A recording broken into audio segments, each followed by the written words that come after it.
마태복음 16장. 바리새파 사람들과 사두개파 사람들이 예수를 시험하려고 하늘에서 오는 기적을 보여달라고 요구하였다. 예수께서 대답하셨다.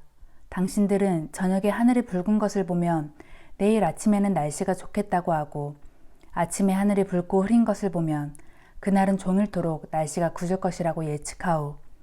이렇게 하늘을 보고 날씨를 분별하면서도 어째서 시대의 징조는 분별할 줄 모르는 것이오. 악하고 믿음이 없는 이 세대가 기적을 요구하지만 나는 요나에게서 일어났던 기적 외에는 보여줄 것이 없소.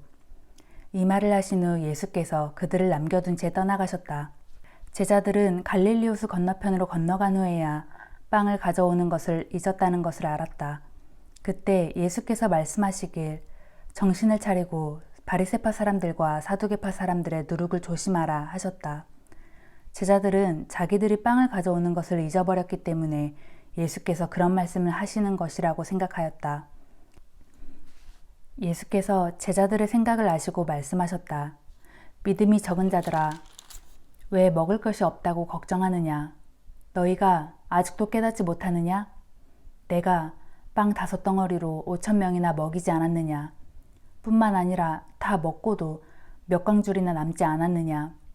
또 내가 4,000명을 먹였을 때도 다 배불리 먹고도 얼마나 남았는지 기억하지 못하느냐? 그런데도 내가 먹을 것을 대해 말하였다고 생각하느냐? 다시 말하지만 바리새파 사람들과 사두개파 사람들의 누룩을 조심하여라.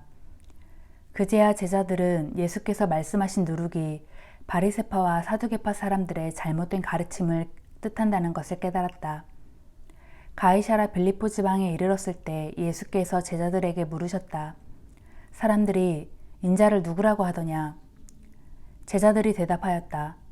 어떤 사람은 세례 요한이라 하고, 어떤 사람은 엘리야라 하고, 또 어떤 사람은 예레미야나 예언자 중에 한 분이라고 합니다. 그러면 너희는 나를 누구라고 생각하느냐? 예수께서 다시 제자들에게 물으시자 시몬 베드로가 대답하였다. 주님은 그리스도이시며 살아계신 하나님의 아들이십니다. 예수께서 말씀하셨다. 요나의 아들 시몬아, 내가 참으로 복되구나. 내가 그렇게 말한 것은 사람의 생각에서 비롯된 것이 아니라 하늘에 계신 내 아버지께서 너에게 알려주신 것이다. 내가 네게 말한다. 너는 베드로다. 내가 이 반석 위에 내 교회를 세우리니 어떤 죽음의 세력도 그것을 이기지 못할 것이다. 내가 하늘의 열쇠를 너에게 주겠다. 무엇이든 내가 땅에서 매면 하늘에서도 매일 것이고 내가 땅에서 풀면 하늘에서도 풀릴 것이다. 그러고 나서 예수께서는 자신이 그리스도라는 것을 다른 사람에게 알리지 말라고 제자들에게 당부하셨다. 그때부터 예수께서는 자신이 예루살렘에 올라가실 일과 거기서 자신에게 일어날 일들에 관해 제자들에게 말씀하시기 시작했다. 예수께서는 자신이 유대인 지도자들인 장로들과 대제사장들과 율법 보사들에게 많은 고난을 받은 후 그들의 손에 죽었다가 사흘 만에 다시 살아날 것임을 제자들에게 알려주셨다. 이에 베드로가 예수를 붙잡고 간절히 말렸다. 주님, 절대로 그럴 리가 없습니다.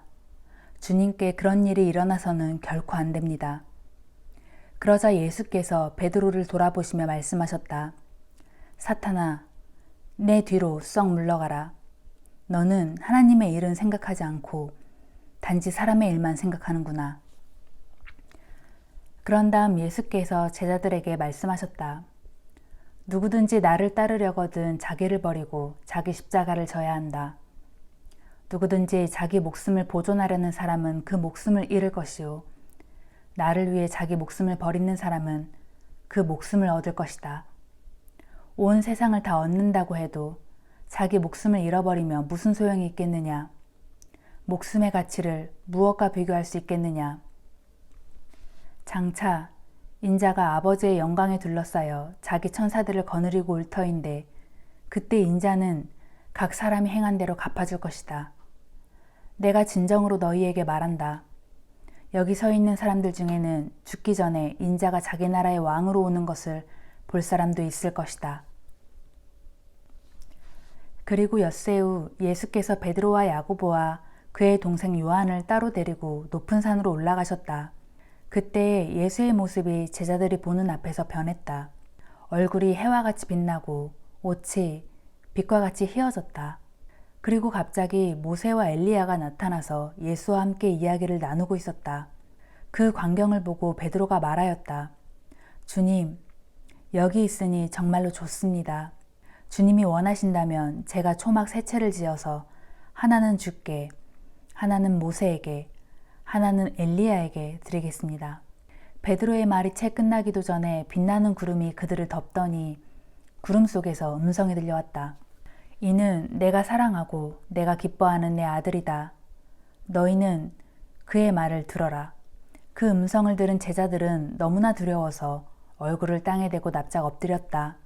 예수께서 제자들에게 다가오셔서 손으로 그들을 어루만지면서 말씀하셨다. 일어나라. 두려워하지 말아라. 제자들이 고개를 들자 거기에는 오직 예수뿐이었다. 다른 두 분은 어디에도 보이지 않았다. 산에서 내려오는 길에 예수께서 제자들에게 당부하셨다. 인자가 죽은 자 가운데서 다시 살아나기 전까지는 지금 본 것을 아무에게도 말하지 말아라. 제자들이 물었다. 왜 율법 교사들은 엘리야가 먼저 와야 한다고 말하는 것입니까? 예수께서 대답하셨다. 그들의 말이 옳다. 엘리야가 먼저 와서 모든 준비를 갖추어 놓아야 한다. 사실 엘리야는 이미 왔다. 그러나 아무도 그를 알아보지 못하고 자기들 마음대로 다루었다. 마찬가지로 인자도 그들의 손에서 고난을 받을 것이다. 그제야 제자들은 예수께서 세례 요한을 두고 그처럼 말씀하신 줄을 깨달았다. 예수와 제자들이 산 아래에 있는 사람들에게로 돌아오자 한 사람이 예수 앞에 무릎을 꿇고 말하였다. 선생님, 부디 제 아들을 불쌍히 여겨주십시오. 제 아들이 지금 간질병으로 곤생하고 있습니다. 그 아이는 가끔 불 속에 뛰어들기도 하고 물 속에 빠지기도 합니다. 그래서 그 아이를 선생님의 제자들에게로 데려가 보았지만 그들은 고치지 못했습니다. 그러자 예수께서 말씀하셨다. 아, 믿음이 없고 완고한 세대여. 내가 언제까지 당신들과 함께 있으면서 이런 일을 다 참고 견뎌야 한단 말이오. 그 아이를 내게로 데려오시오.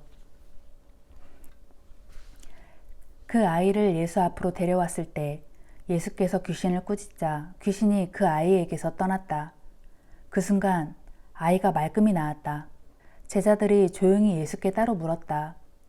왜 우리는 귀신을 쫓아낼 수 없었습니까? 예수께서 말씀하셨다. 내가 진정으로 말한다. 너희의 믿음이 적기 때문이다. 만일 너희에게 겨자씨 하나일 만한 한 믿음이라도 있다면 이 산을 향해 옮겨지라 하고 명령해도 그대로 될 것이다. 그런 믿음만 있다면 너희가 못할 일이 아무것도 없을 것이다. 그러나 이런 종류의 귀신은 기도와 금식이 아니고서는 나가지 않는다. 제자들이 갈릴리에 모여 있을 때 예수께서 말씀하셨다. 머지않아 인자는 사람들에게 배반당하고 그들의 손에 죽었다가 사흘 만에 다시 살아날 것이다. 이 말씀을 듣고 제자들은 큰 슬픔에 잠겼다. 예수 일행이 가버나움에 이르렀을 때 반세겔의 선정세를 받으러 다니는 사람들이 베드로에게 와서 물었다. 당신네 선생님은 성전세를 바치지 않습니까? 베드로가 대답하였다. 물론 바치지요. 베드로가 집으로 들어가서 그 말을 전해드리려고 하는데 예수께서 먼저 베드로에게 물으셨다. 베드로야, 너는 어떻게 생각하느냐? 세상 임금들은 관세와 주민세를 자기 아들에게서 받느냐 아니면 다른 사람들에게서 받느냐? 물론 다른 사람들에게서 받습니다. 베드로가 대답하자 예수께서 다시 말씀하셨다. 그렇다면 아들들은 세금을 내지 않아도 되는 것이 아니냐? 그러나 괜히 그들의 오해를 살 필요는 없으니 너는 바다에 가서 낚시를 던져 맨 먼저 낚인 물고기의 입을 벌려보아라. 한 세겔짜리 동전이 들어있을 것이다. 그것을 꺼내어 나와 내 몫으로 그들에게 갖다 주어라.